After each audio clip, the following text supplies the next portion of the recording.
When researchers studied how parents respond to their children, over 90% of every response fell into just 12 categories: ordering, warning, lecturing, judging, praising, shaming.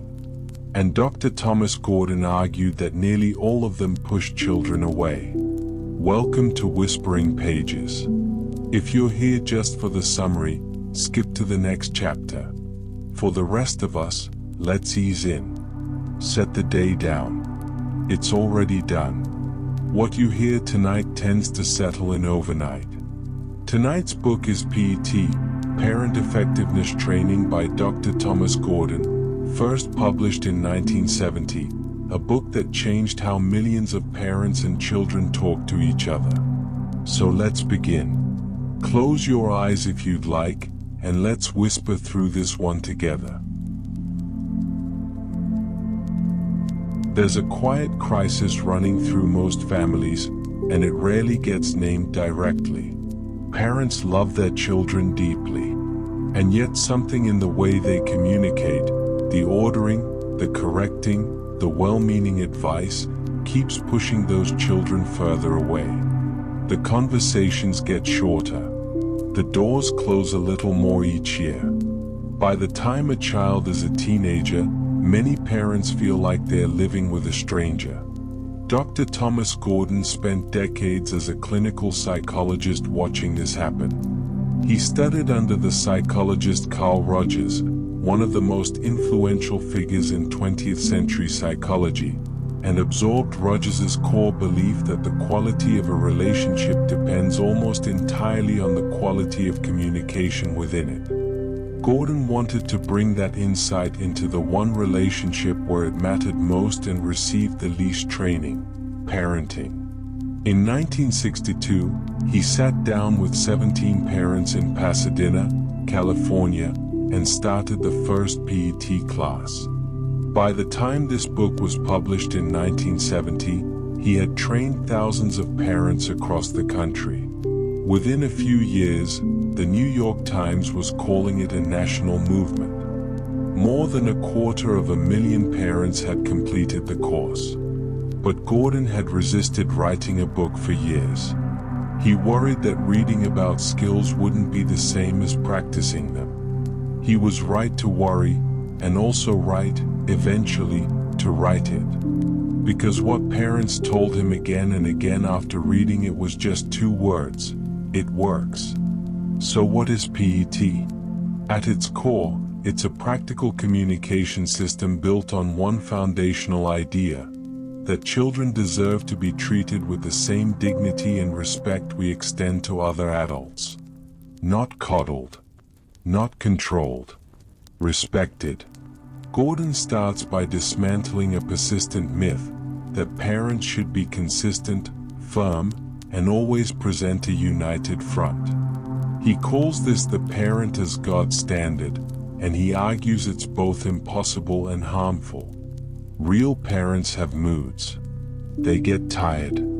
They feel differently on different days about the same behavior.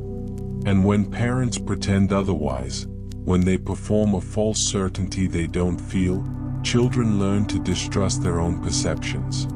They grow up believing that what adults say and what they actually feel are 2 different things. Gordon's alternative is radical in its simplicity: be real. Be a person, not a role. Let your actual feelings show. This, he argues, is the foundation of any genuine relationship, and it's where P.E.T begins. The framework rests on a single key distinction that runs through the entire book: who owns the problem? When a child is upset, struggling with a friend, worried about school, feeling left out, the child owns the problem.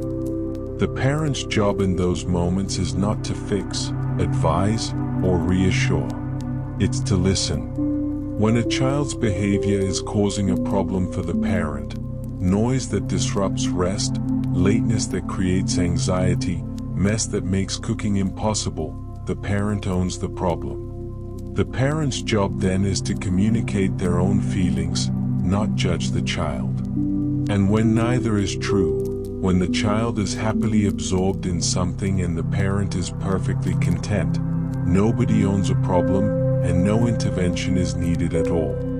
Gordon calls this the area of acceptance, and he argues that most parents intervene far more often than they need to. This problem ownership framework is the organizing lens for everything P.E.T. teaches. It determines which skill to use in any given moment. And it begins with a deceptively simple question most parents never think to ask. Whose problem is this, right now? Once you start asking it, you realize how often we reach for solutions when what someone needs is simply to be heard. When a child comes home upset, maybe a friend said something cruel, or a test didn't go well, or they simply feel like nothing is working, most parents do something that feels helpful but often isn't. They try to fix it. They offer advice. They reframe the situation. They remind the child that things will get better, that other kids have it harder, that this is just a phase. All of it comes from love.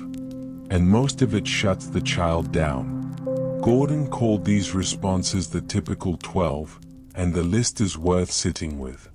It includes ordering and directing, warning and threatening, moralizing and preaching, advising and suggesting, lecturing with logic, judging and criticizing, praising and agreeing, name-calling and shaming, interpreting and analyzing, reassuring and consoling, probing and questioning, and distracting and diverting. Over 90% of the responses parents give their children fall into one of these 12 patterns. And here is what Gordon found they all have in common. They communicate, however unintentionally, that the child's feelings are a problem to be managed rather than an experience to be understood. Even well-meaning responses carry hidden messages. When you say to a child, "You'll feel better tomorrow," what the child may hear is, "Your feelings right now aren't valid." When you say, "Why don't you try treating her better?" the child may hear, "This is your fault." When you say, "I know exactly what you're going through," the child may hear, "You're not actually listening to me." Gordon's alternative is what he called active listening, and it's quite different from what most of us think of as listening. Active listening isn't nodding along. It isn't waiting for your turn to speak. It's a specific practice of reflecting back the emotional content of what a child has just said, in your own words, in a way that lets them know they've been genuinely understood. A child comes home and says, "I hate school. I'm never going back." A typical response might be, "Of course you're going back. What happened?" Active listening sounds like today was really rough. That's it. That's the whole move. You decode the feeling beneath the words and send it back without judgment or solution. The effect, when done sincerely, is remarkable. Children who feel heard tend to keep talking. They move deeper into their own experience.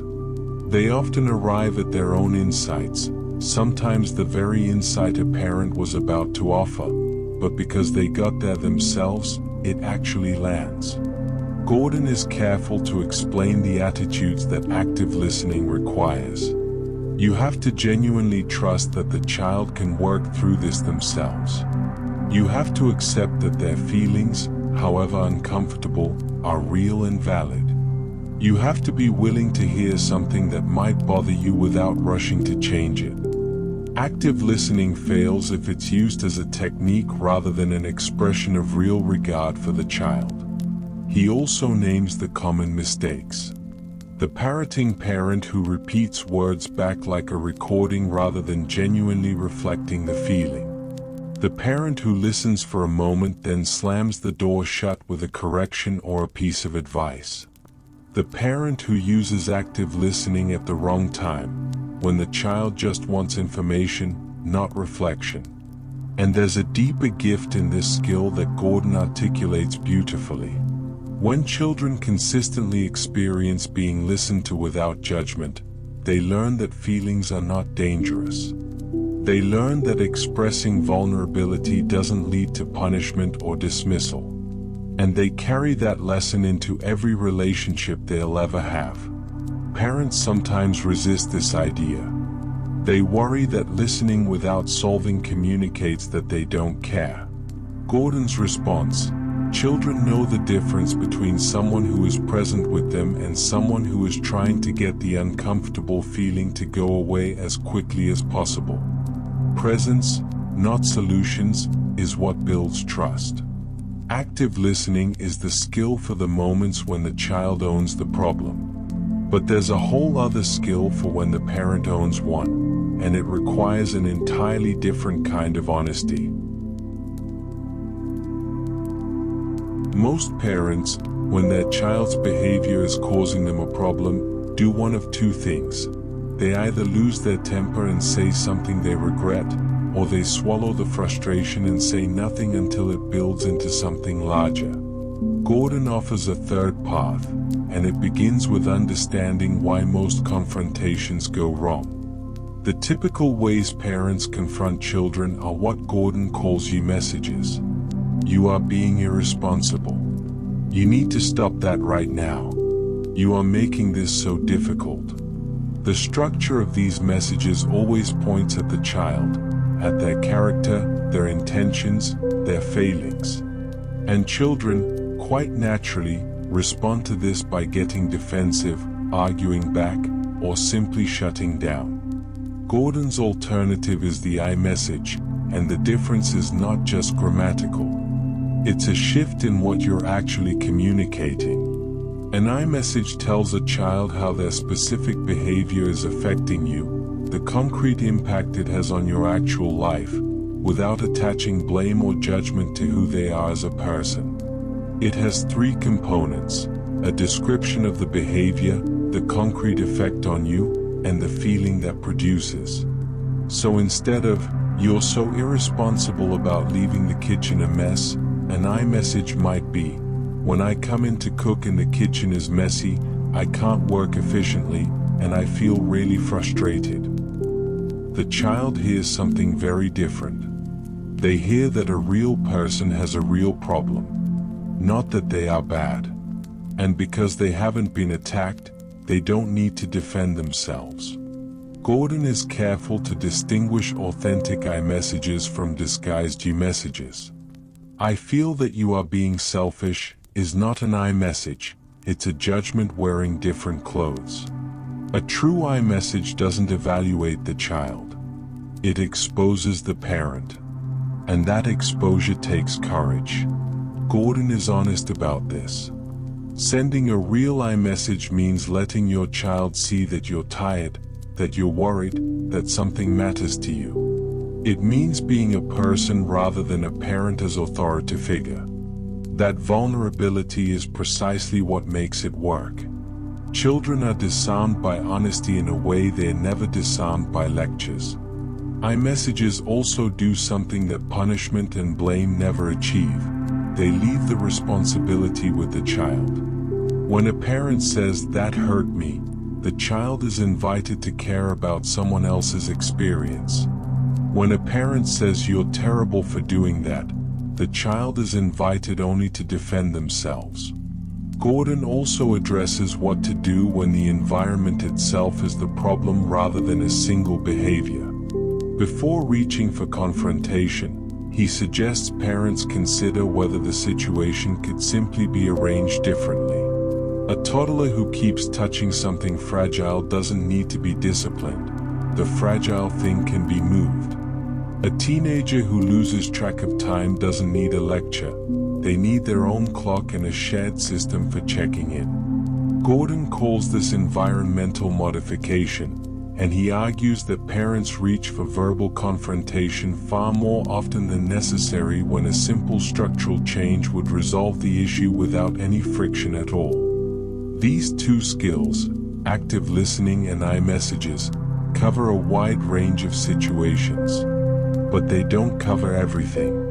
There are moments when a child's needs and a parent's needs are genuinely in collision, when both people want something that can't both happen at once. For those moments, Gordon saves his most radical idea. He calls it the no-lose method. And it starts with a question most parents have never been taught to ask: what if nobody has to lose? Most parents, when they think about discipline, think in terms of who wins. Either the parent holds firm, method 1, as Gordon calls it, or the parent gives in, method 2. The argument for method 1 is that children need structure, that adults know better, that giving in produces chaos. The argument for method 2 is that conflict is damaging, that children's feelings matter, that keeping the peace is worth the cost. Gordon rejects both. Not because they are well-intentioned, they are, but because he watched what they actually produce. Method 1, the parent wins, reliably produces resentment. Children raised in homes where parents always prevail learn to comply outwardly while seething inwardly. They learn to lie, to hide their real thoughts, to perform obedience rather than develop genuine self-discipline. Gordon lists the effects of parental power with striking specificity: defiance, hostility, aggression, lying, withdrawal, submission, and the flattening of creativity. A child who always loses doesn't become cooperative. They become strategic, figuring out which battles they can win and saving their energy for those. Method 2, the child wins, produces its own damage. The parent who consistently surrenders to avoid conflict teaches their child that persistence and pressure are reliable tools for getting what you want. It also leaves the parent quietly resentful, which children always sense. The no-lose method, method 3, is something different entirely. It's collaborative problem-solving, conducted as a genuine negotiation between equals. Here's how Gordon describes it in practice. The parent brings the conflict into the open, names their need honestly using iMessages, and then invites the child to participate in finding a solution. They generate options together without evaluating them yet. Then they work through which options might actually work for both people. They commit to a solution they've both helped to create. The difference in outcome is significant. When a child has genuinely helped design the solution, they carry it out without needing to be reminded, policed, or punished. Their buy-in is real because their voice was real. This, Gordon argues, is not permissiveness. It's a more rigorous and demanding form of mutual respect.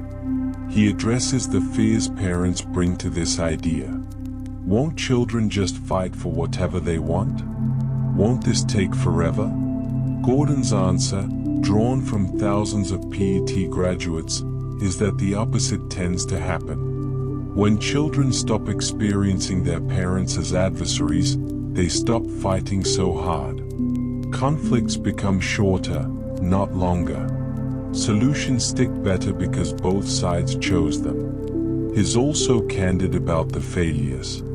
The no-lose method doesn't work when parents secretly plan to revert to method 1 if they don't like the outcome. Children sense this immediately and conclude that the process is a manipulation. The method requires genuine openness to outcomes the parent didn't predict. That's the hard part. Gordon also addresses the question of values, what a parent does when a child makes choices the parent deeply disagrees with. His answer is both honest and difficult. If the behavior genuinely affects the parent in a concrete way, it belongs in conflict resolution. But if it's purely about the child's own life, how they dress, who they spend time with, what they believe, Gordon argues the parent has no legitimate claim to enforce a solution. This is the hardest chapter in the book. Gordon is blunt. Parents run out of power as children get older. A parent who relies on authority to shape a teenager's choices will find that authority collapsing at exactly the age when the stakes feel highest. The only lasting influence is a relationship strong enough that a child actually wants to hear what their parent thinks. He suggests parents think of themselves less as authorities and more as consultants, people whose knowledge and perspective can be offered, but who understand that the final decision rightly belongs to the person living the life. Near the end of the book, Gordon makes an observation that stays with you. He writes that parents are blamed endlessly for the problems of their children, and yet they are given almost no training in how to actually do the job. We test people before letting them drive a car. We train teachers before putting them in classrooms. But parenthood, the relationship with possibly the highest stakes of any in a human life, is handed to people with no instruction at all and the assumption that love is enough. P.E.T. is his answer to that gap. And after 55 years in print, it still holds up in essential ways. The honest critique is worth naming. Gordon writes with absolute confidence in his framework, and the book's certainty occasionally tips into rigidity. His dismissal of any use of parental authority can feel sweeping. There are moments, particularly with very young children or in safety situations, where a clear parental direction is simply necessary. Gordon himself softens on this in places, but not always enough. The book also carries the assumptions of its era. The examples skew heavily toward mothers managing domestic life. Fathers appear occasionally, mostly as enforcers of Method 1. These portraits feel dated. And Gordon's framework assumes a fairly stable emotional baseline. A parent who is regulated enough to listen actively and compose iMessages in the heat of a difficult moment. For parents under severe stress, or in households dealing with significant trauma, the skills described here can feel out of reach without additional support. This is where a book like The Whole Brain Child by Daniel Siegel and Tina Payne Bryson genuinely extends what Gordon started. Siegel and Bryson explain the neuroscience of why children behave the way they do, what's happening in a developing brain during a meltdown, giving parents not just the tools but the understanding of why those tools work. Reading them together is a powerful combination. If you want to go deeper on applying Gordon's communication principles beyond the parent-child relationship, to colleagues, partners, any human interaction, Marshall Rosenberg's Nonviolent Communication is the natural companion. Rosenberg, who was deeply influenced by Carl Rogers as Gordon was, builds a formal language of needs and feelings that takes Gordon's iMessage idea considerably further. But here is what P.E.T. offers that no other book quite replicates: the complete architecture of a relationship. Listening skills, speaking skills, conflict resolution, and a deeply considered philosophy of what parents actually owe their children and what they don't. Gordon's central argument, that children who are treated with genuine respect tend to become genuinely trustworthy, has held up through generations of families who tried it. What he is really asking us to do is see our children as people who have feelings that are real, needs that are legitimate, and an inner life that deserves to be taken seriously. Not because they've earned it, because they have it. Take that thought to sleep with you tonight. Not a technique, just the question: am I treating the people I love most the way I'd want to be treated? Sleep well. And we'll see you at Whispering Pages for the next one.